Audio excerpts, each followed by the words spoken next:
సూర్యాపేట జిల్లా హుజూర్ నగర్ జిల్లా పరిషత్ ఉన్నత పాఠశాలలో విద్యార్థులకు డ్రగ్స్ సైబర్ నేరాలపై పోలీసులు అవగాహన కార్యక్రమం నిర్వహించారు. జిల్లా ఎస్పీ నరసింహ ఆదేశాలతో సిఐ చరమందరాజు, ఎస్ఐ చలిగంటి నరేష్ పర్యవేక్షణలో పోలీసు కళా బృందం ద్వారా గంజాయి దుష్ప్రభావాలు, షీ టీమ్స్, రోడ్డు ప్రమాదాల నివారణపై చైతన్యపరిచారు. విద్యార్థులు ఇంటర్నెట్ను సద్వినియోగం చేసుకోవాలని, ఓటీపీలు, బ్యాంక్ వివరాలు ఎవరికి చెప్పవద్దని ఎస్ఐ సూచించారు. సైబర్ మోసాలొస్తే 1930కి, వేధింపులకు 112కు ఫిర్యాదు చేయాలని తెలిపారు.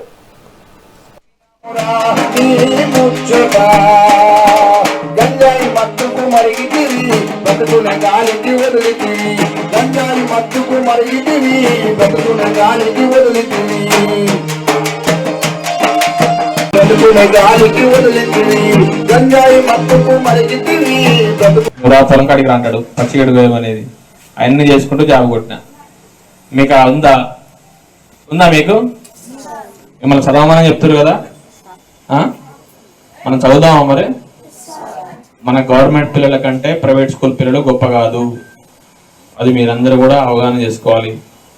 మన గవర్నమెంట్ స్కూల్ చదివే వాళ్ళకు ఇన్నోవేషన్గా ఉంటారు, ప్రైవేట్ స్కూల్ పిల్లలు అదే వృత్తి చెప్తారు. కానీ గవర్నమెంట్ స్కూల్ పిల్లలు మనం ఇన్నోవేటివ్గా ఆలోచిస్తాం, ఇన్నోవేటివ్గా ఉంటాం. వాళ్ళు ఏదో చేస్తారంటే వాళ్ళకు కళ్ళద్దాలు, మనకి ఇలా ఎవ్వరికి కూడా కళ్ళజాడు లేవు. ఇప్పుడు ఇలా ఉన్న అంత పిల్లలు ఎవరికి కూడా, నాకు కూడా లేవు కళ్ళజోడు. నేను కూడా గవర్నమెంట్ స్కూల్ చదివినా నాకు కూడా కళ్ళజోడు. కానీ నువ్వు ప్రైవేట్ స్కూల్లో పోయి 8th నుంచి 10th క్లాస్ పిల్లలు 10th క్లాస్ వచ్చారు, మన కళ్ళజోడు ఏంటంటే మీరు ఒక క్లాస్ రూమ్లో మీరు అబ్జర్వ్ చేయొచ్చు. మనకెవరికి మనకు మంచిగా గ్రౌండ్ ఉంది, చదువుకోవడానికి మంచి అట్మాస్ఫియర్ ఉంది, మంచి ఎక్స్పీరియన్స్ పిల్లలు. మనకి ఇంతకంటే ఏం అవసరం లేదు.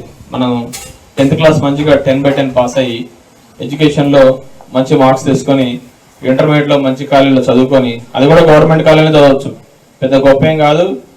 వాళ్ళ చదివిన వాళ్ళకి ఎంసెట్ ర్యాంక్స్ వస్తేనే ఎక్కడ లేదు. పొలం కాడికి రాంటాడు పచ్చిగడు